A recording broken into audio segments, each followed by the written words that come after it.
अस्सलामुअलैकुम वरहमतुल्लाहि वबरकातुहू। अज़ीज़ तलबा, मैं मोहम्मद शहज़ाद ख़ान आप तमाम ही का अपने चैनल एसकेड्यूज़ में खैर मकदम करता हूँ। आप तमाम ही का तहे दिल से इस्तक़बाल करता हूँ। उम्मीद करता हूँ आप तमाम ही खैरियत से होंगे। उम्मीद करता हूँ बहुत खुश होंगे और बहुत अच्छा आपका पेपर गया होगा। सच बताऊँ तो आपसे ज़्यादा मैं खुश हूँ इस बात के लिए कि जब आपका एग्ज़ाम आने वाला था, एग्ज़ाम से 4 दिन पहले और एग्ज़ाम से 8 दिन पहले मैंने 2 वीडियो लॉन्च किए थे। दोनों ही वीडियो का टाइटल मैंने कुछ इस तरह दिया था। पहले वीडियो में मैंने लिखा था इससे बाहर कुछ नहीं आएगा। ग्रामर के मैंने एक टॉपिक को आपको उसमें क्लियर किया था और कहा था कि इससे बाहर ग्रामर का एक भी सवाल नहीं आया था। जब आपका पेपर मैंने चेक किया तो उसमें पता चला कि ग्रामर का एक भी सवाल उससे बाहर नहीं आया है। दूसरा मैंने वीडियो बनाया था और लिखा था मैंने, उसका टाइटल कुछ तरह था 80/18, यानी 80 में से 80 नंबर पाएँ। अगर आप ये वीडियो देखते हैं तो आप इसके अलावा बस ये वीडियो देखें और उर्दू में पास लिखा था ना। जिन बच्चों ने वो दोनों वीडियो देखे हैं तो मैं गारंटी देता हूँ उनके 90% से नंबर कम नहीं आने वाले हैं, क्योंकि A to Z सारे ही सवाल उन दोनों वीडियो से आए हैं। बहुत ही मेहनत से, बहुत ही कोशिशों से मैंने वो वीडियो बनाए थे।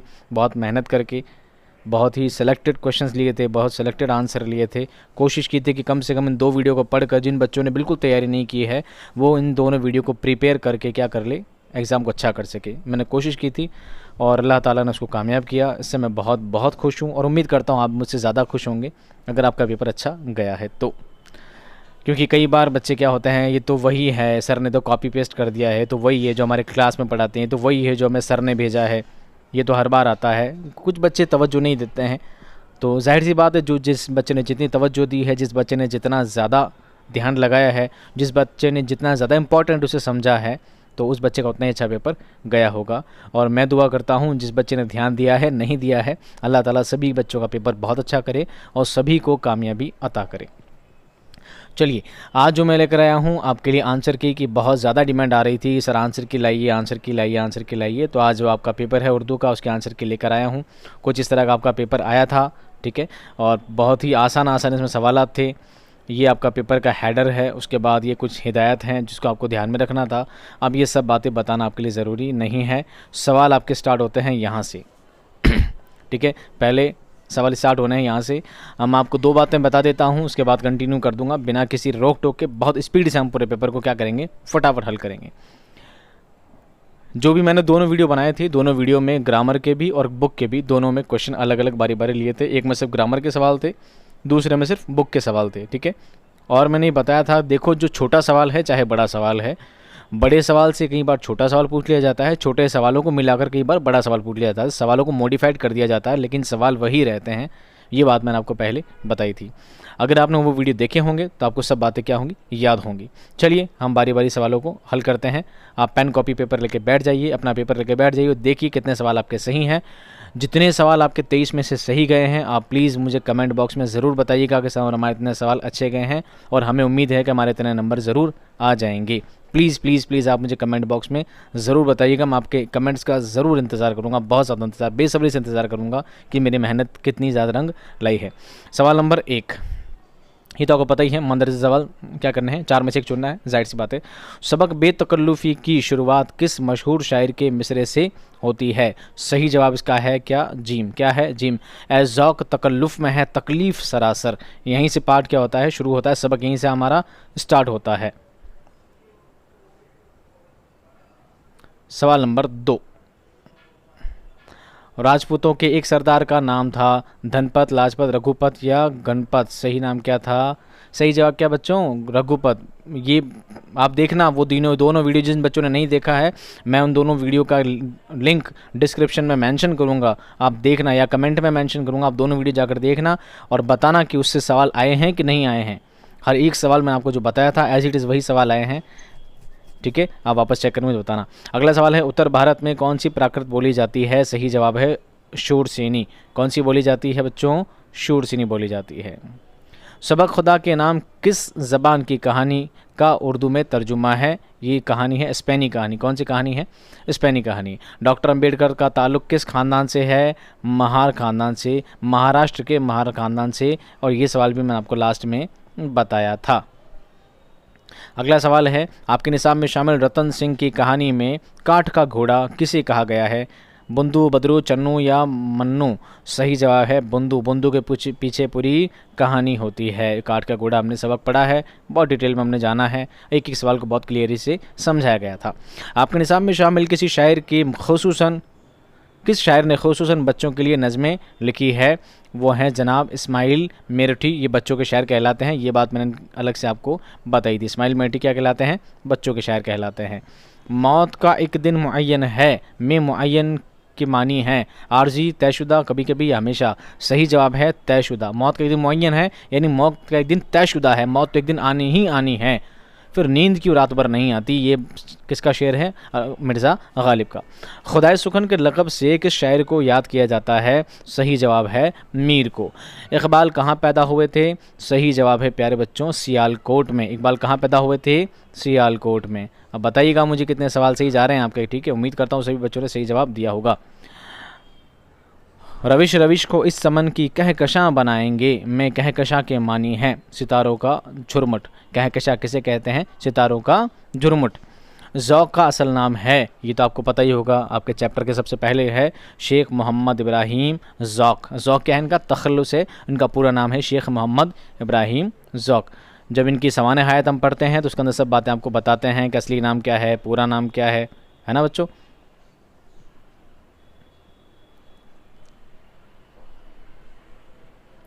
मंदरजा झील खाली जगह पुर कीजिए। हर बार आपसे सवाल पूछा जाता था अकबर बादशाह कहाँ का, कौन से ख़ानदान का बादशाह था? तो आप जवाब देते थे मुग़लों का। इस बार उल्टा पूछ लिया है, बादशाह मुग़लों का बहुत मशहूर बादशाह गुज़रा है। कौन गुज़रा है? अकबर। कौन है? अकबर। कौन है बच्चों? अकबर मुग़ल बादशाह रह चुका है, बहुत ही मशहूर बादशाह है। समाज में बाइज़्ज़त ज़िंदगी गुजारने के लिए बेहद ज़रूरी है। क्या ज़रूरी है? इल्म ज़रूरी है। क्या ज़रूरी है? इल्म ज़रूरी है। मेरी राइटिंग इतनी गंदी नहीं है, पर क्या करें, उंगली से लिखते हैं, इसमें पेन चलता नहीं है, ठीक है? रज़िया सुल्तान ने सिर्फ हुकूमत की कितने साल? 3.5 साल। कितने साल बच्चों? 3.5 साल। ड्रामा कारतूस के मुसन्निफ़ हैं? अरे ड्रामा कारतूस किसने लिखा है? हबीब तनवीर ने। अब जगह तो है कम, हम इसको काटते हैं वापस। ड्रामा किसने लिखा है?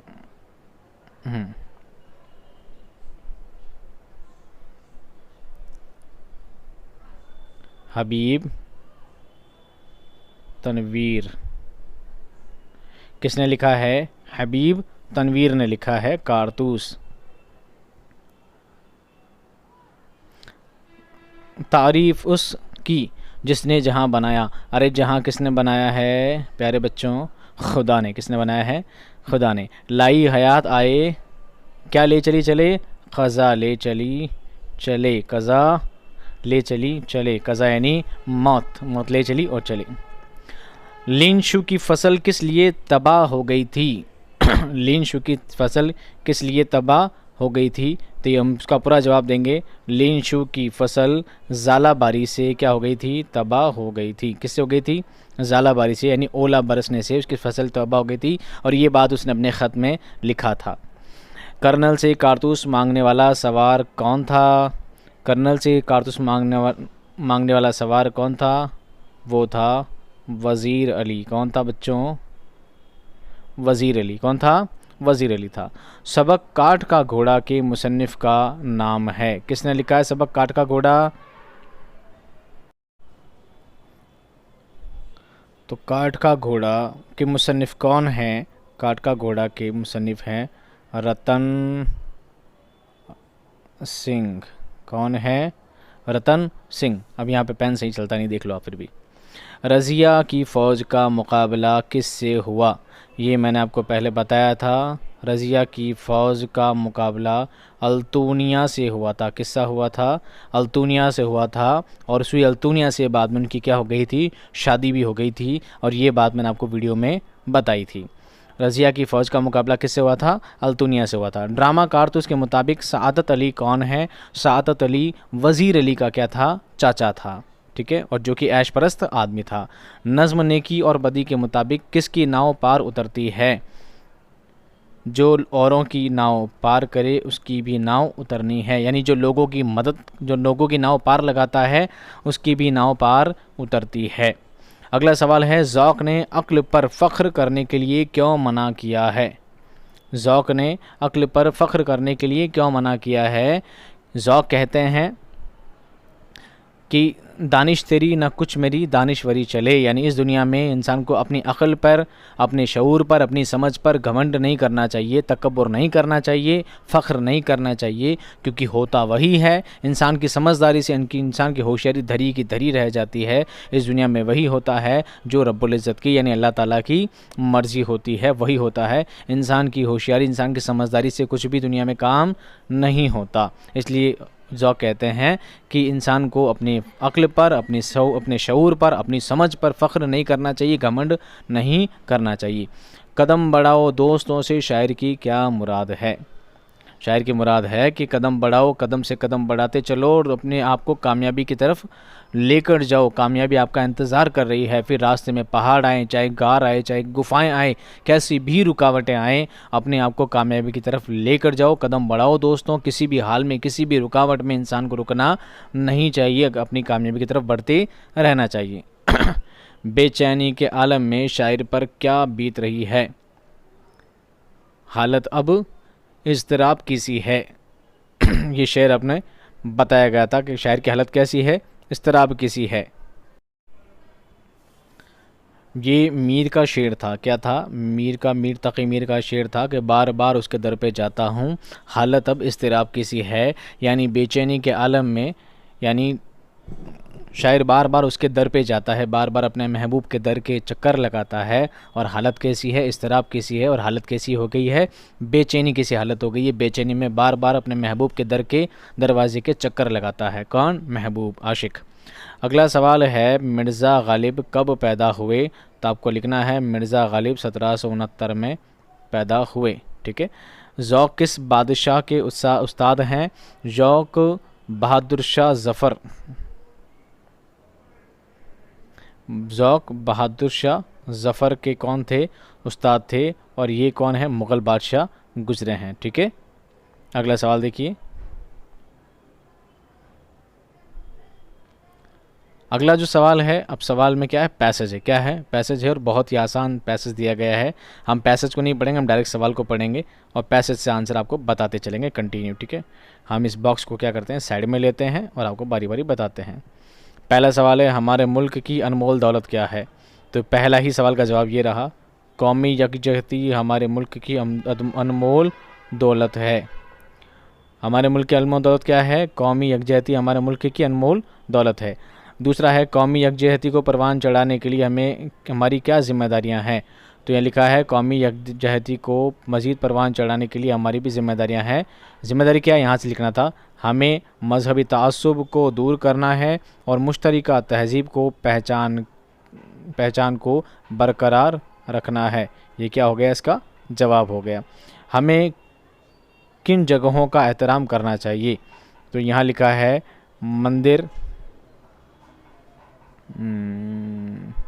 मंदिर, मस्जिद, गुरुद्वारे और गिरजाघर खालिक कायनात की इबादत गाहें हैं, उन सब का एहतराम करना चाहिए। यहाँ लिखा है इसका जवाब। ठीक है। देख देख कर लिखना था, मुश्किल वाला काम था ही नहीं। ऐसा तो नहीं था कि आपको याद करके जाना था। देख देख कर ऊपर लिखा है, आपको टीप कर आपको उसे नकल मार के लिखना है। बहुत ईजी सवाल थे। इस इक़्तिबास में इस्तेमाल मुश्तरिका का मतलब क्या है? यहाँ देखो लफ्ज़ लिखा है, मैं इसको हटा देता हूँ वापस। ये लिखा है, हमें मजहबी तआस्सुब को दूर करना है और मुश्तरिका तहज़ीब, मुश्तरिका कहते हैं जॉइंट को, मुश्तरिका कहते हैं जॉइंट को, या इसको कह सकते हैं बाहमी। क्या कह सकते हैं? बाहमी। ठीक है। बाहमी तहज़ीब, साथ साथ रहने वाली जो सभ्यताएं हैं, साथ साथ रहने वाला जो कल्चर है, उस पहचान को बरकरार रखना है। क्या रखना है? बरकरार रखना, कंटिन्यू रखना है। अगला सवाल देखिए, नोट, फ़ैल की तारीफ़ लिखिए। ये मैंने वीडियो में बताया था। फ़ैल किसे कहते हैं? जिस लफ्ज़ से किसी काम का करना या होना पाया जाता है, उसे क्या कहते हैं बच्चों? फ़ैल कहते हैं। क्या कहते हैं? फ़ैल कहते हैं। जिस लफ्ज़ से किसी काम का करना या होना पाया जाता है, फ़ैल कहते हैं। बिल्कुल सीधा सीधा काम। अब है फ़ाइल की तारीफ़ लिखिए। जिस लफ्ज़ से किसी काम को करना या होना पाया जाता है, वो फ़ाइल कहलाता है, और काम करने वाला जब मौजूद हो तो काम करने वाला क्या कहलाता है? फ़ाइल कहलाता है। क्या कहलाता है? फ़ाइल कहलाता है। काम करने वाला फ़ाइल कहलाता है, यानी सब्जेक्ट होता है, कर्ता जो होता है उसे फ़ाइल कहते हैं। मुहावरा फूलाना समाना, मुहावरा है फूलाना समाना की मानी लिखिए। फूलाना समाना का मतलब है बहुत खुश होना, बहुत खुश होना। मुहावरा फूलाना समाना यानी बहुत खुश होना। अगला है कहावत जैसी करनी वैसी भरनी के मानी क्या है? यानी इंसान जैसे कर्म करता है, जैसे काम करता है, उसको उसका बदला वैसे ही मिलता है। नेकी का बदला नेकी और बदी का बदला बुराई ही मिलता है। यानी जैसे काम करना उसका वैसा ही बदला पाना, जैसी करनी वैसी भरनी। मंदरजा झेल अल्फाज के मुतज़ाद लिखिए। अरे बहुत आसान था। दुश्मन का उल्टा क्या होता है बच्चों? दोस्त होता है। कौन होता है? दोस्त होता है। अरे बाप रे, क्या करे भाई, पेन बहुत गंदा है। दुश्मन का उल्टा क्या होता है? दोस्त होता है। नज़दीक का उल्टा क्या होता है? दूर होता है। नज़दीक यानी पास में, दूर का मतलब दूर। इतना इजी है यार, बहुत इजी पेपर था। मंदरजा झेल रमूज़ औक़ाफ़ की अलामतें क़ौसीन किसे कहते हैं? ये है बच्चों क़ौसीन, कोष्ठक जिसे ब्रैकेट जिसे कहते हैं। ख़त्मा किसे कहते हैं? जिसे इंग्लिश में फुल स्टॉप कहते हैं और उर्दू में लगाते हैं हम डैश। क्या लगाता है? ये जो लगा हुआ ना डैश, ये है ख़त्मा। अरे यहाँ लगा हुआ है ख़त्मा, देख कर लिखना था। और कौसिन किसे कहते हैं? कौसिन लगा हुआ है यहाँ पे कौसिन, ये रहा कौसिन, ये रहा ख़त्मा। अरे देख देख कर अलामतें लगानी है। नई चीज़ क्या है? नया तो कुछ भी नहीं है, नए तो आप हो, नए तो हम हैं। ठीक है, अगला सवाल देखिए। मंदरजा झेल वाहिद अल्फाज के जमा लिखिए। मकान की जमा क्या होगा? मकान की जमा क्या होगा बच्चों? मकानात। ख़त की जमा क्या होगा? खतूत। अब ये देखना आप उस वीडियो में जाकर आपको ये लफ्ज़ मिलते हैं कि नहीं मिलते हैं। ये मैंने बताए थे वर्ड कि ये परीक्षा में आएंगे, एग्ज़ाम में आएंगे, अच्छी तरह से पढ़ लो, याद कर लो। बाद में मुझे मत कहना सर बताए नहीं। इतना करने के बाद भी आप नहीं बताते हो तो मैं क्या करूँ। मंदरजा झेल अल्फाज पर साबिक़े या लाही के लगाइए। अक्ल और वफ़ा।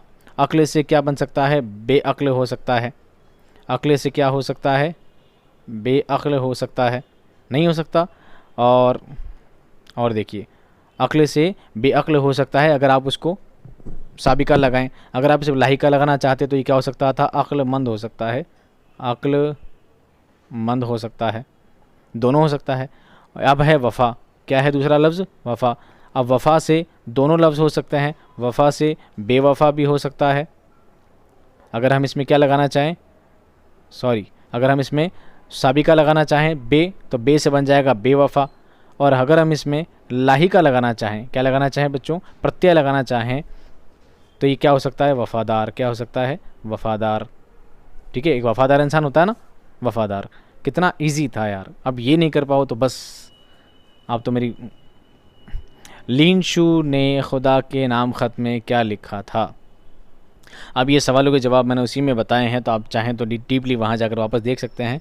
मैं आपको रफली बता देता हूँ। वो खुदा से लिखता है, खुदा को लिखता है कि मेरी फसल ज़ालाबारी की वजह से बर्बाद हो गई है, ख़राब हो गई है, इसलिए मुझे वापस 100 रुपये की ज़रूरत है ताकि मैं नए बीज वापस डाल सकूँ, दोबारा खेती बाड़ी वापस कर सकूँ, और चूँकि मेरे बच्चे भूखे मर जाएंगे उस भूखमरी से मैं ऊपर आ सकूँ, इसलिए मुझे 100 रुपये की मदद कीजिए, मुझे 100 रुपये चाहिए। ऐसी बात कुछ लिखता है और पूरा जवाब मैंने आपको इस वीडियो में बताया है। मैं वीडियो का लिंक इसमें डालूंगा, प्लीज़ उसे देखिएगा, मिलाइएगा ज़रूर कि सर ने जैसा बताया था वैसा आया कि नहीं आया। अगर आपको समझ में आता है कि हाँ सर बिल्कुल सही बताते हैं, तो अगले साल 11th में अगर आप उर्दू पढ़ते हैं तो आप चैनल से जुड़े रहिएगा, आपको उर्दू संबंधित सभी जानकारी चैनल पर मिलती रहेगी। अगला सवाल देखिए। मंदरजा झेल इख्तिबास का मतलब लिखिए और सियाको सिबाक का हवाला दीजिए। यानी जो इक़्तिबास आपको दिया गया है इसको पढ़ना है और इसी को वापस लिखना है, इसी को वापस लिखना है। बस करना क्या है, पहले आपको लिखना था सियाको सिबाक। क्या लिखना था? ये सियाक वो सिबाक, सियाको सिबाक लिखना था। सियाको सिबाक समझते हैं ना? सियाको सिबाक समझते हैं ना बच्चों? देखो क्या लिखा है। हिंदुस्तान एक लंबा चौड़ा देश है जिसमें कहीं ऊंचे पहाड़ और गहरी नदियां रास्ता रोकती है, कहीं फैले रेगिस्तान है जिनमें आबादी कम है, कहीं ज़मीन सोना उगलती है, कहीं बंजर है और कुछ पैदा नहीं होता। फिर यहाँ के बसने वालों को देखो तो काले भी हैं, गोरे भी हैं, खूबसूरत भी हैं, बदसूरत भी, कद्दावर लंबे कद वाले भी हैं और छोटे कद वाले भी, जंगलियों की तरह ज़िंदगी बसर करने वाले भी हैं और बड़े बड़े शहरों में रहने वाले भी हैं। यहाँ ना जाने कितनी तरह के लोग मिलते हैं और कितनी तरह की ज़बानें और बोलियाँ बोलते हैं। अब जब आपको यहाँ पर लास्ट में क्या दिया गया है, हिंट दिया गया है, क्या दिया गया है, हिंट दिया गया है, इससे आपको पता लगेगा ये कौन सा सबक है, ज़बानों का घर हिंदुस्तान। तो आपको सियाको सिबाक लिखना है, मंदरजा बाला इक़्तिबास। हमारा निसाब की सबक ज़बानों का घर हिंदुस्तान से लिया गया है और इस सबक के मुसन्निफ़ सैयद एहतशाम हुसैन हैं। ठीक है, ये आपको लिखना था। अगर आपको लगता है कि जो लिखा है बहुत भारी है, हमें तो पता ही नहीं चल रहा है, बहुत टफ है, तो बीच में बच्चों एक ऑप्शन भी दिया गया है आपको, इसको बोलते हैं या। क्या बोलते हैं? या यानी और। क्या बोलते हैं इसको? और। हिंदी में इसको बोलते हैं अथवा। महापुरुषों में से क्या बोलते हैं? अथवा। अरे ये भारी लगता है, मुश्किल लगता है, नहीं याद है, तो आप दूसरा भी कर सकते हैं ना, ऑप्शन दिया गया है आपको, परेशान होने वाली बात क्यों है? ठीक है, तो आपको पहले इसके बारे में क्या लिखना है, मंदरजा बाला सियाको सिबाक, मंदरजा बाला पैस इक़्तिबास हमारे निसाब के सबक ज़बानों का घर हिंदुस्तान से लिया गया है। इसके मुसन्निफ़ सैयद एहतशाम हुसैन हैं। फिर आपको नीचे हेडिंग लगानी थी तशरीह, और उसमें जो बात लिखी है एचईटीसीसी को वापस लिखना था, अपनी ज़बान में वापस को रिपीट करना था। ठीक है, जो ज़्यादा मुश्किल काम नहीं था। नहीं कर सकते थे तो आपको क्या करना था, दूसरा चूज़ कर लेना था। आइए हम दूसरा पढ़ते हैं। वज़ीर अली को माज़ूल करने के बाद हमने उसे बनारस पहुंचा दिया और 3 लाख रुपए सालाना वजीफ़ा मुकर्रर कर दिया। कुछ महीने बाद गवर्नर जनरल ने उसे कलकत्ता तलब किया। वज़ीर अली कंपनी के वकील के पास गया जो बनारस में रहता था और उसे शिकायत की कि गवर्नर जनरल उसे कलकत्ते में क्यों तलब करता है। वकील ने शिकायत की परवाह न की, उल्टा उसे बुरा भला सुना दिया। वज़ीर अली के दिल में यूं भी अंग्रेज़ों के ख़िलाफ़ नफ़रत कूट कूट कर भरी है, उसने खंजर से वकील का काम तमाम कर दिया। अब आपको पता है वज़ीर अली का जब नाम आ गया है तो कौन सा सबक है, कारतूस। कौन सा सबक है महापुरुषों, कारतूस। ठीक है, कौन सबक है, कारतूस सबक है। आपको क्या लिखना है, सबसे पहले लिखेंगे सियाको सिबाक, एक हेडिंग लगाएंगे सियाको सिबाक की, लिखेंगे मंदरजा बाला इक़्तिबास हमारे निसाब के सबक कारतूस से लिया गया है, जो कि एक ड्रामा है। इसको लिखने वाले हबीब तनवीर हैं, इसके मुसन्निफ़ हबीब तनवीर हैं, इस ड्रामा के ड्रामा निगार हबीब तनवीर है। कुछ भी आप लिख सकते हैं। उसके बाद आपको लिखना है तशरीह। क्या लिखना है, तशरीह। अब ये जो बातें यहाँ पर लिखी है इसको क्या करेंगे हम अपनी ज़बान में, यानी आपको कैसे समझ में आता है, आप किसी चीज़ को कैसे इजी वे में लिख सकते हैं, आपको वैसे ही इसको लिखना था। यहाँ लिखा था वज़ीर अली को माज़ूल करने के बाद हमने उसे बनारस पहुंचा दिया और 3 लाख रुपए सालाना वजीफ़ा मुकर्रर कर दिया।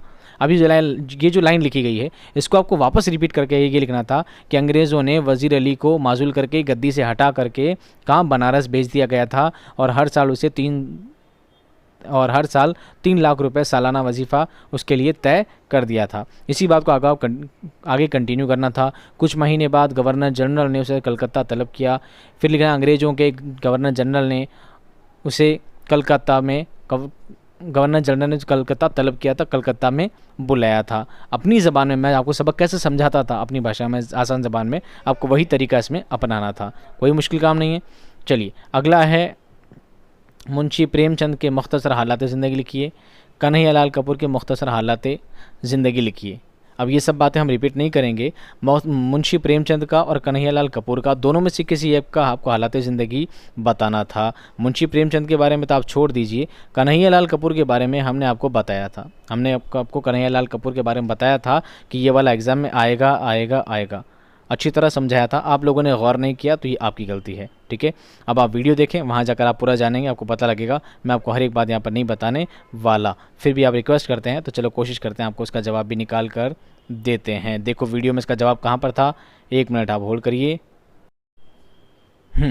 तो अब हम आ गए वापस हमारे पुराने वाले वीडियो पे। देखिए हमने इस वीडियो में आपको बताया था कन्हैया लाल कपूर की सवाना हयात लिखिए, ये हमने बताया था इंपॉर्टेंट है, ये एग्ज़ाम में आ सकता है, इसलिए हमने 4-5 नाम यहाँ पे शामिल किए थे।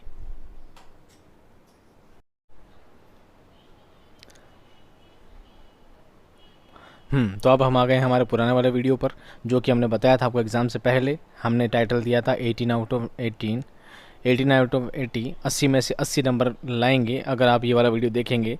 तो अगर आपने ये देखा होता तो आप 80 नंबर लिए थे, ठीक है। और अगर आपने देखा है तो बहुत अच्छी बात है बच्चों। सवाल क्या था, कन्हैया लाल कपूर की सवाने हयात लिखिए।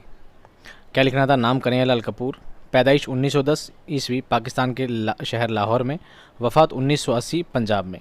कन्हैया लाल कपूर पाकिस्तान के शहर लाहौर में 1910 ईस्वी में पैदा हुए और वहीं पर तालीम व तरबियत हुई और फिर लाहौर ही में अंग्रेज़ी ज़बान के उस्ताद मुकर्रर हो गए, ठीक है। मुल्क के तकसीम होने के बाद कन्हैया लाल कपूर पाकिस्तान को छोड़कर हिंदुस्तान के शहर पंजाब में आ गए और पंजाब के गवर्नमेंट कॉलेज मोगा में प्रिंसिपल बन गए। वहीं उनका इंतकाल 1920 में हुआ। कन्हैया लाल कपूर ने तंज़ो मिज़ाह के खूबसूरत और दिलचस्प मज़ामी लिखे हैं। वो हमारे सामने की चीज़ों और बातों पर बहुत होशियारी के साथ तंज़ो मिज़ाह पैदा करते हैं। कन्हैया लाल कपूर की तहरीरों में बहुत रवानी और तासीर है। उसमें कोई शक नहीं कि वो उर्दू अदब के बहुत मशहूर और नामी गिरामी कलमकार रहे हैं, ठीक है। ये था इसका जवाब। अब हम वापस चलते हैं हमारे पेपर की जानिब।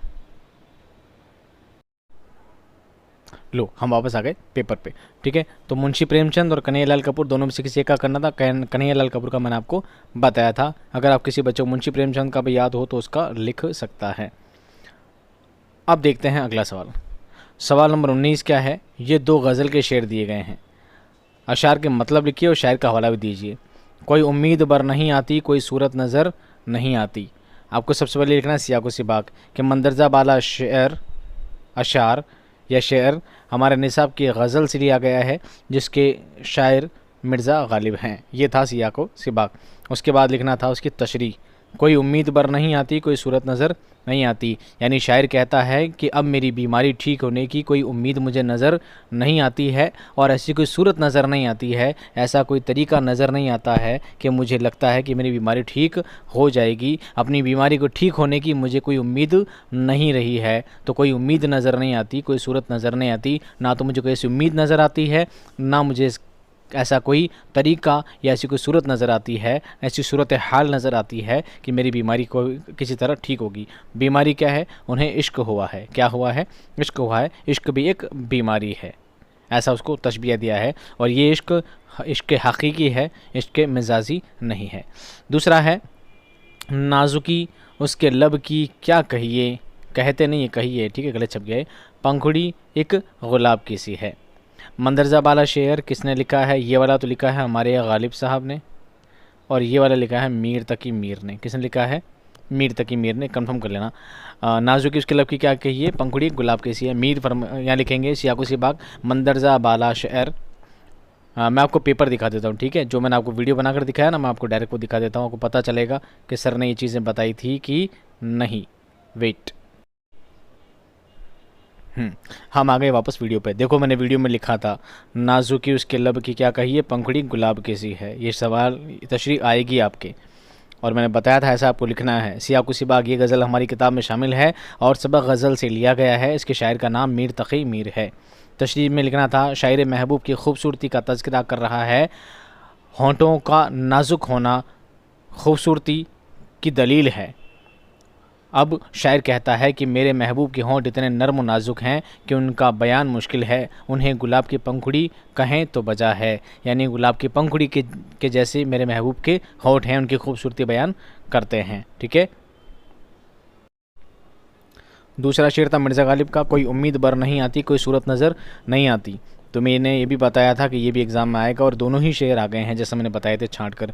यह गज़ल हमारी किताब में शामिल है और सबक गज़ल से लिया गया है। इसके शायर का नाम मिर्ज़ा गालिब है। तशरीह में क्या लिखना था, गालिब अपने गज़ल के मतलब में कहते हैं कि हमारी बदनसीबी ये है कि अब हमारी कोई उम्मीद पूरी नहीं होती और ना ही उम्मीद पूरी होने की कोई सूरत नज़र आती है। यानी अब हमारी उम्मीद पूरी होगी, ऐसी कोई सूरत हाल नज़र नहीं आती है। ये लीजिए, हम आगे वापस पेपर की जानिब। तो आपको क्या करना था, इन दोनों शेर का मतलब लिखना था, दोनों की तशरीह करनी थी। अगर आपको ये दोनों नहीं आते थे तो आपको नीचे नज़्म दी गई थी, आपको इस नज़्म का हवाला और इसके शायर का हवाला भी देना था। आप दोनों में से कुछ भी एक ले सकते थे, चूज़ कर सकते थे। सूरज से हमने पाई गर्मी भी रोशनी भी, क्या खूब चश्मा तूने ए महरमा बनाया। ये प्यारी प्यारी चिड़िया फिरती हैं जो चहकती, कुदरत ने तेरी उनको तस्बीह खां बनाया।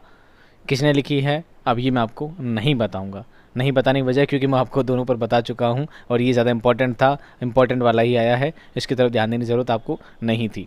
उसके बाद अगला सवाल है बच्चों आपका, नज़्म नेकी और बदी का खुलासा तहरीर करें। नज़्म नेकी और बदी का खुलासा तहरीर करें या नज़्म पहाड़ और गिलहरी का खुलासा तहरीर करें।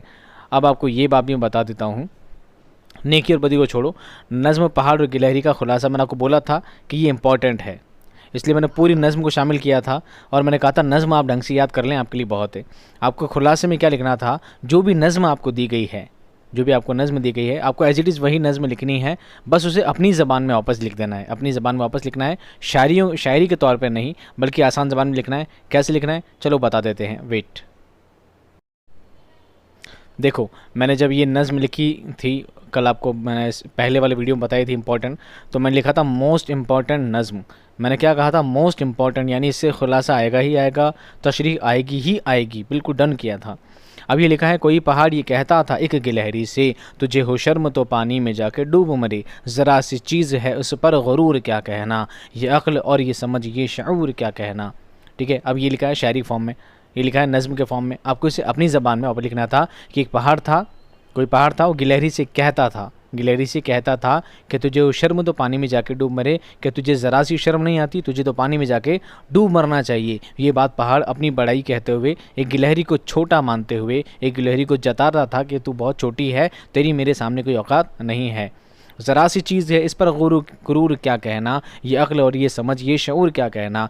पहाड़ कहता है तू बहुत ज़रा सी है, तू बहुत ज़रा सी है, और इतनी छोटी सी होने के बावजूद तुझे ना जाने किस बात का घमंड है, किस बात का तुझे गुरूर है। ये अक्ल और ये समझ ये शऊर क्या कहना, तेरी अक्ल की कोई बात नहीं, तेरी समझ की कोई बात नहीं, तुझ में ना अक्ल है ना समझ है, कुछ भी नहीं है, उसके बावजूद तू ना जाने किस बात पर घमंड किया करती है। आगे लिखता है शायर, खुदा की शान है ना चीज़ चीज़ बन बैठी, जो बेशऊर हो यूँ बात तमीज़ बन बैठी, तेरी बिसात है क्या मेरी शान के आगे, ज़मी है पस्त मेरी आन बान के आगे। आपको लिखना था कि पहाड़ अपनी बड़ाई करते हुए बताता है कि खुदा की शान है ना चीज़ चीज़ बन बैठी, खुदा ने तुझे एक नाचीज़ बनाया है, कोई तेरी औकात नहीं है, तू बहुत छोटी है, तू अपने आप में कोई चीज़ है भी नहीं, अपने आप को चीज़ समझती है, किस बात का तुझे गुरूर है, किस बात का तुझे घमंड है, जो बेशऊर हो ये बात तमीज़ बन बैठी, तुझ में शऊर भी नहीं है, तुझ में समझ नहीं है, फिर भी अपने आप को तमीज़दार समझती है। ये बात पहाड़ अपनी गिलहरी से दोहराता है। तेरी बिसात है क्या मेरी शान के आगे, तेरी मेरे सामने औकात ही क्या है, मैं बहुत बड़ा पहाड़ हूँ और तू बहुत छोटी सी गिलहरी है, तेरी मेरे सामने कोई औकात नहीं है, कोई बिसात नहीं है, ज़मीन है पस्त मेरी आन बान के आगे, मैं इतना बड़ा पहाड़ हूँ कि ज़मीन भी मेरे आगे पस्त है, यानी ज़मीन भी मेरे आगे झुकी हुई है, ज़मीन भी मुझसे नीचे है, और तू ना जाने किस बात का तकब्बुर, किस बात का घमंड पाले बैठी है। जो बात मुझ में है तुझको वो है नसीब कहाँ, भला पहाड़ कहाँ, जानवर गरीब कहाँ। कहा ये सुन के गिलहरी ने मुँह संभाल ज़रा, ये कच्ची बातें हैं दिल से इन्हें निकाल ज़रा। जो मैं बड़ी नहीं तेरी तरह तो क्या परवाह, नहीं है तू भी तो आखिर मेरी तरह छोटा। पहाड़ गिलहरी से कहता है, क्या कहता है पहाड़, जो बात मुझ में है तुझको वो है नसीब कहाँ, जो बात मुझ में है मैं बहुत बड़ा पहाड़ हूँ, इतनी बड़ी अज़मत वाला हूँ, इतनी बड़ी शान वाला हूँ, और तू छोटी सी गिलहरी, तुझ में वो बात कहाँ है जो बात मुझ में है।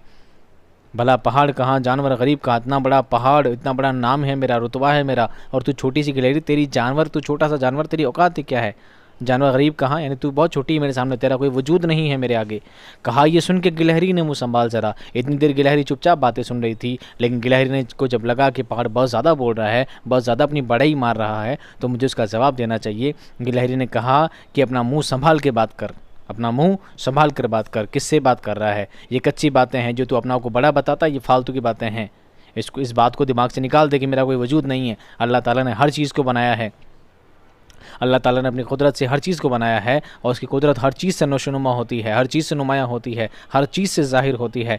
जो मैं बड़ी नहीं तेरी तरह तो क्या परवाह, अगर मैं तेरी तरह बड़ी नहीं तो कोई परवाह की बात नहीं, कोई बड़ी बात नहीं है, तू भी तो मेरी तरह छोटा नहीं है। अगर बड़ी चीज़ में हिकमत है तो छोटी चीज़ में भी तो हिकमत है। हर एक चीज़ पैदा खुदा की कुदरत है, कोई बड़ा कोई छोटा, ये उसकी हिकमत है। हर चीज़ से खुदा की कुदरत टपका करती है, हर चीज़ से खुदा की कुदरत नज़र आती है, कोई बड़ा कोई छोटा, अल्लाह ताला ने सबको बनाया है और हर चीज़ से अलग अलग काम लिया है। बड़ा जहान में तुझको बना दिया उसने, मुझे दरख्त पे चढ़ना सिखा दिया उसने।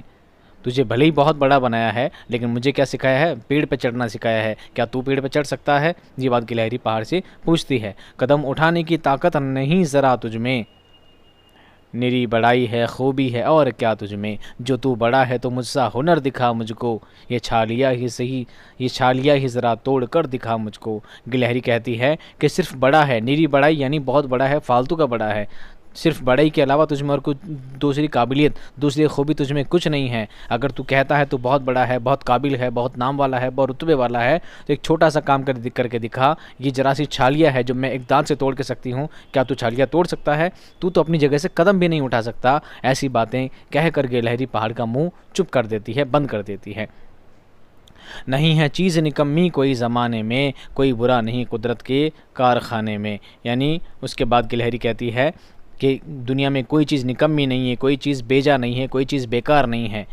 अल्लाह ताला ने कुदरत से हर चीज़ बनाई है, कोई छोटी कोई बड़ी हर चीज़ बनाई है, तो हर चीज़ के पीछे उसकी हिकमत है। हर चीज़ में कोई ना कोई हिकमत पोशीदा है। अल्लाह ताला ने हर चीज़ दुनिया की बनाई है तो किसी न किसी काम के लिए बनाई है। हर चीज़ का अपना वजूद है, अपना वक़ार है। ये बातें इस तरह बतानी है और यही बात आपको क्या लिखनी थी? एक्सप्लेनेशन लिखनी थी। अगर आपको नज़्म याद थी, नज़्म की ही बातें आपको वापस रिपीट करनी है अपनी ज़बान में। बहुत ईजी सवाल था, आगे देखिए। चलिए अब हम आगे वापस हमारे पेपर पे। अगला सवाल है सवाल नंबर 21। गज़ल की मुख्तसर तारीफ़ लिखिए, नज़्म की मुख्तसर तारीफ़ लिखिए। मैंने आपको बोला था कि गज़ल, नज़्म, रुबाई और मरसिया 4 होते हैं। 4 में से कोई 2 एग्ज़ाम में आएंगे, आपको 2 में से कोई एक लिखना है। तो मैंने कहा मरसिया ज़्यादा याद मत करो, आप टिपिकल फंस जाओगे, बहुत ज़्यादा याद करना पड़ेगा। मरसिया मैंने हटा दिया था और कहा था गज़ल, नज़्म, रुबाई तीनों में से कोई भी एक आ सकता है। आपको तीनों में से 2 आएंगे, आपको 2 में से कोई एक लिखना है। उसमें से भी गज़ल इंपॉर्टेंट है, गज़ल को आप ज़्यादा याद करने की कोशिश करना, नज़्म और रुबाई को इतना ज़्यादा याद करने की टेंशन मत लेना। ये बात मैंने आपको बताई थी। अब आप कहोगे सर कब बताई थी, तो आप वेट कीजिए, मैं आपको वापस पुराने वीडियो की जानिब लेकर चलता हूँ, इसका जवाब देता हूँ और आपको बताता हूँ कि मैंने क्या बताया था। चलिए छोड़िए, आप वीडियो खुद जाकर देख लेना, मैं आपको बता देता हूँ। गज़ल की मुख्तसर तारीफ़ लिखिए। आपको गज़ल के बारे में लिखना था कि गज़ल अरबी ज़बान का लफ्ज़ है, गज़ल अरबी ज़बान का लफ्ज़ है जिसका मानी है औरतों की बातें करना या औरतों के बारे में बातें करना। गज़ल का हर शेर अपने आप में मुकम्मल होता है। गज़ल का कोई उन्वान नहीं होता, गज़ल का कोई टाइटल नहीं होता। गज़ल का हर शेर अपने आप में मुकम्मल होता है, हर शेर पूरी बात कह देता है। गज़ल का पहला शेर मतला कहलाता है, गज़ल का आखिरी शेर मख्ता कहलाता है। गज़ल में रदीफ़ और काफ़िया हुआ करते हैं। ठीक है, ये सब बातें आपको बतानी थी यार। उसके बाद नज़्म की मुख्तसर तारीफ़ लिखिए। नज़्म अरबी ज़बान का लफ्ज़ है जिसका मतलब है लड़ी में मोतियों को पिरोना, यानी किसी इजहार ख़याल को तसलसल के साथ बयान करना ही नज़्म कहलाता है। डिटेल में जानने के लिए आप वीडियो देख लीजिएगा। सवाल नंबर 22। फ़र्ज़ कीजिए आपका नाम मोहम्मद शाकिर है और आप गवर्नमेंट सेकेंडरी स्कूल कोटा में पढ़ते हैं। स्कूल के हेड मास्टर साहब को फ़ीस माफ़ी के लिए एक दरख्वास्त लिखिए। अब बताइए, मैंने आपको फ़ीस माफ़ी के लिए दरख्वास्त नहीं बताई थी, मैंने आपको ये भी बताया था कि कैसे लिखते हैं, कहाँ लिखते हैं। चलो बता देता हूँ, एक सवाल और देख लो। अपने दूसरा, अगर आपको एप्लीकेशन नहीं आती थी तो आप क्या कर सकते थे? ख़त लिख सकते थे। अपने वालिद साहब के नाम एक ख़त लिखिए जिसमें तालीमी सफ़र पर जाने की इजाज़त और 1000 रुपये तलब किए गए हों। या तो आपको टीसी या तो आपको फ़ीस माफ़ी के लिए अर्ज़ी लिखनी थी, नहीं लिखना आता था तो अपने वालिद को क्या कर सकते थे? ख़त लिख सकते थे। अब मैंने आपको कैसे बताया था, आइए अपन वापस चलते हैं वीडियो की जानिब। लो, हम आ गए वापस वीडियो की जानिब। मैंने आपको नहीं बताया था, ऊपर हेडिंग देखिए क्या लिखा है, फ़ीस में रियायत की दरख्वास्त। फ़ीस में आपको रियायत चाहिए, इसके लिए आपको दरख्वास्त लिखनी थी। यही लिखना था। बाखिदमत जनाब प्रिंसिपल साहब, गवर्नमेंट स्कूल के बाद आपको मैंने आज़मगढ़ लिखा है। मैंने कहा अगर आपको शहर का नाम दे दिया जाए कि आप यहाँ रहते हैं, ठीक है, गवर्नमेंट सेकेंडरी स्कूल नाम दिया गया, आपको वही देखकर लिखना था। और कोटा नाम दिया गया सवाल में, आपको आज़मगढ़ की जगह कोटा लिखना था। बाकी ये लिखना था, कोई चेंज नहीं करना था। जनाब आली, आपसे गुजारिश है कि मैं आपके स्कूल की 10वीं क्लास का तालिब इल्म हूँ और मैं हमेशा पढ़ाई में अव्वल दर्जा लाता हूँ। मुझे पढ़ने का बहुत ज़्यादा शौक़ है, लेकिन मेरे वालिद की तनख्वाह इतनी ज़्यादा नहीं है कि वो घर चलाने के साथ साथ मेरी तालीम का भी ख़र्च उठा सकें। इसलिए आपसे तहे दिल से गुजारिश है कि मेरी फ़ीस माफ़ करने की मेहरबानी करें ताकि मैं अपनी आगे की पढ़ाई मुकम्मल कर सकूँ। आपकी ऐन नवाजिश होगी, शुक्रिया। मुअर्रिखा तारीख़ आपको डालनी थी आज की, ठीक है, जो आपकी तारीख है आज की तारीख डालनी थी। आपका फरमाबरदार, यहाँ पर मैंने नाम लिखा था अरबाज़ खान, आपको यहाँ नाम लिखना था शाकिर, क्या लिखना था, मोहम्मद शाकिर, जो कि नाम आपको इसमें दिया गया है पेपर में। और अगर आपको ये नहीं दिया गया होता नाम, तो आपको क्या करना था, अरबाज़ खान, या आप अपना खुद का नाम भी लिख सकते थे। ये सब बातें डिटेल में आपको मैंने बताई थी। और अगर आपको ये नहीं आती थी, एप्लीकेशन आपको लिखना नहीं आती, तो क्या कर सकते थे आप, लेटर लिख सकते थे। लेटर में क्या लिखना है, देखिए, देखिए ये रहा आपका ख़त। ये ख़त जब मैंने आपको बताया था तो मैंने आपको और भी चीज़ें इसके साथ ऐड करके समझाई थी कि वजह कुछ भी हो सकती है। यहाँ लिखा है, अपने वालिद साहब के नाम में ख़त लिखिए जिसमें किताब ख़रीदने के लिए चंद रुपए तलब किए गए हों। ये मैंने सवाल बनाया था और इसकी जगह सवाल आया है कि किताब, आपको किसी हिस्टोरिकल टूर पर जाना है, किसी तालीमी सफ़र पर जाना है, उसके लिए आपको 2000 रुपये चाहिए। 1000 की जगह 2000 हो गए हैं और किताब की जगह क्या हो गया है, तालीमी सफ़र हो गया। बात वो की वही है, चेंज कुछ भी नहीं है। 219 विकास नगर अजमेर 26 जुलाई 2000, कुछ भी आप लिख सकते हैं। डेट जगह कुछ दी नहीं गई है तो आप कुछ भी यहाँ पर लिख सकते हैं। प्यारे अब्बा जान, अस्सलाम वालेकुम। उम्मीद है कि आप सब घर वाले बखैरियत से होंगे। मैं भी यहाँ खुदा के फजल करम से खैरियत से हूँ। ये जो ऊपर की 5-6 लाइन थी, एज इट इज़ आपको लिखनी थी, ठीक है। अब ये नीचे की 3 लाइन छोड़नी नहीं है, इसकी जगह आपको क्या करना है, चेंज करना है। यहाँ लिखा था, मेरी पढ़ाई बहुत अच्छी चल रही है, ये बात आप लिख सकते थे। उम्मीद है कि इम्तहान में अच्छे नंबर से पास हो जाऊंगा, ये भी ठीक था। अभी लिखा है, मुझे इम्तहान में अच्छे नंबर लाने के लिए कुछ किताबों की ज़रूरत है। यहाँ पर आपको लिखना था कि मेरे स्कूल के बच्चे या मेरे स्कूल वाले एक तालीमी सफ़र पर जा रहे हैं और मेरा वहाँ जाना बहुत ज़रूरी है, इसलिए मुझे कुछ किताबें ख़रीदना चाहता हूँ, इसलिए मैं आपसे कुछ पैसे की चाहता हूँ, इसलिए मुझे 500 रुपये बाज़रिए मनी ऑर्डर इरसाल फरमाएँ। आपको 2000 रुपये बाज़रिए मनी ऑर्डर इरसाल फरमाएँ ताकि मैं वक्त पर किताबें ख़रीद सकूँ, ताकि मैं उस टूर पर जा सकूँ। यही बातें आपको लिखनी थी। अम्मी जान को सलाम और नाज को मेरा प्यार। फ़कत वस्सलाम, आपका प्यारा बेटा मोहम्मद शाहिद। आपको अपना नाम भी लिख सकते थे, किसी और का नाम भी आप लिख सकते थे। समझ में आ गई बात? ऐसी कोई चीज़ थी जो मैंने नहीं बताई थी? चलो वापस हम पेपर पे आते हैं। तो मेरे लाडलो, मेरे नौनी हालो, आखिरी जो सवाल आपका है, 3 उन्वान आपको दिए गए हैं। यौम आज़ादी, मेरा पसंदीदा खेल, तालीम में कंप्यूटर और मोबाइल की अहमियत। मैंने आपको 3 बताए थे, ताजमहल का बताया था, ईद उल फित्र का बताया था, एक और बताया था वो मैं भूल गया। तो ये तीनों मैंने आपको दूसरे बताए थे। लेकिन निबंध क्या होता है, निबंध इसके अलावा मैंने, हालांकि आप चैनल पे जाएंगे, प्लेलिस्ट में जाएंगे तो आपको यौम आज़ादी का भी मिल जाएगा, मेरा पसंदीदा खेल भी मिल जाएगा, और तालीम में निस्वा का भी मिल जाएगा, कंप्यूटर की अहमियत का भी मिल जाएगा, मोबाइल की अहमियत का भी मिल जाएगा।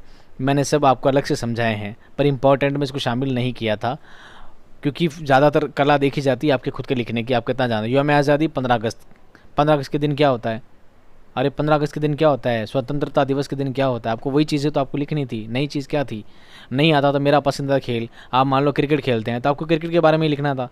क्रिकेट मेरा फेवरेट खेल है, क्रिकेट मेरा पसंदीदा खेल है, क्रिकेट में 2 टीमें हुआ करती है, हर टीम में 11-11 खिलाड़ी हुआ करते हैं, फिर उसमें टॉस हुआ करता है, एक की बारी आती है, बॉल फेंकी जाती है, चौका होता है, छक्का होता है, चौके में 4 रन होते हैं, छक्के में 6 रन होते हैं, और इसी तरह की बातें जोड़ सकते हैं। इरफान पठान मेरा फेवरेट खिलाड़ी है, ठीक है, आपको एक किस तरह की बात है आप उसमें ऐड कर सकते हैं। यही तो चीज़ लिखनी होती है। 10-12-15 लाइन भर देते आपका काम हो जाता। तालीम में कंप्यूटर और मोबाइल की अहमियत, तालीम करने के लिए, शिक्षा प्राप्त करने के लिए मोबाइल की ज़रूरत क्यों है? अरे देखिए, मैं मोबाइल से पढ़ा रहा हूँ और आप भी मोबाइल लेकर बैठे हैं, पढ़ रहे हैं मोबाइल से, तो देखिए मोबाइल की कितनी ज़रूरत है। इन्हीं बातों को आपको क्या करना है, निबंध के रूप में, निबंध के तरीके से, उन्वान के तरीके से, मजमून के तरीके से आपको जाहिर करनी थी। आपको बताना था आपका लिखने का तरीका कैसा है।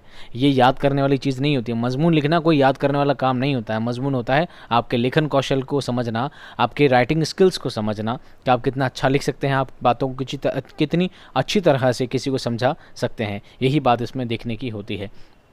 बहरहाल उम्मीद करता हूँ आप सभी का पेपर बहुत अच्छा गया होगा। आप जितने भी नंबर से अकॉर्डिंग अटैच कर सकते हैं, हाँ सर हमारे इतने नंबर आ सकते हैं, आपकी वीडियो से हमें बहुत फ़ायदा हुआ है। जो भी आप कमेंट कर सकते हैं प्लीज़ कमेंट में ज़रूर बताइएगा। मैं आपके कमेंट का बहुत ज़्यादा बेसब्री से इंतज़ार करूँगा। नेक्स्ट सेशन में अगर आप उर्दू लेते हैं 11th क्लास में, तो इंशाल्लाह 11th क्लास की हम क्लास स्टार्ट करेंगे। आप चैनल से जुड़े रहिएगा और जो भी उर्दू से रिलेटेड आपको जो भी परेशानी हो, जो प्रॉब्लम्स हो, जो सवाल हो, आप कमेंट में हमेशा कर सकते हैं। आप चाहें तो मुझसे इंस्टाग्राम पे भी जुड़ सकते हैं, आप चाहें तो टेलीग्राम ग्रुप से भी जुड़ सकते हैं। हमेशा मैं आपके लिए तैयार रहता हूँ। उर्दू से रिलेटेड कोई भी समस्या, कोई प्रॉब्लम, कोई भी क्यूरीज रहती है तो हमेशा मैं तैयार रहता हूँ। बहुत खुशी हुई आप सभी का इतना प्यार मिला इस चैनल को और चैनल यहाँ तक आया है, ये आप सभी की बदौलत है। उम्मीद करता हूँ चैनल और आगे बढ़ेगा, चैनल और ज़्यादा कामयाबी पाएगा। और उम्मीद नहीं दुआ करता हूँ अल्लाह ताला आप तमाम ही को ज़िंदगी और आखिरत में हर जगह कामयाबी अता फ़रमाए। अल्लाह ताला आपको हर जगह खुश और खुर्रम ज़िंदगी अता फ़रमाए। मैं मिलता हूँ आपको इसी चैनल पर एक नए वीडियो और शानदार कंटेंट के साथ। तब तक खुश रहिए, आबाद रहिए। खुदा हाफिज़।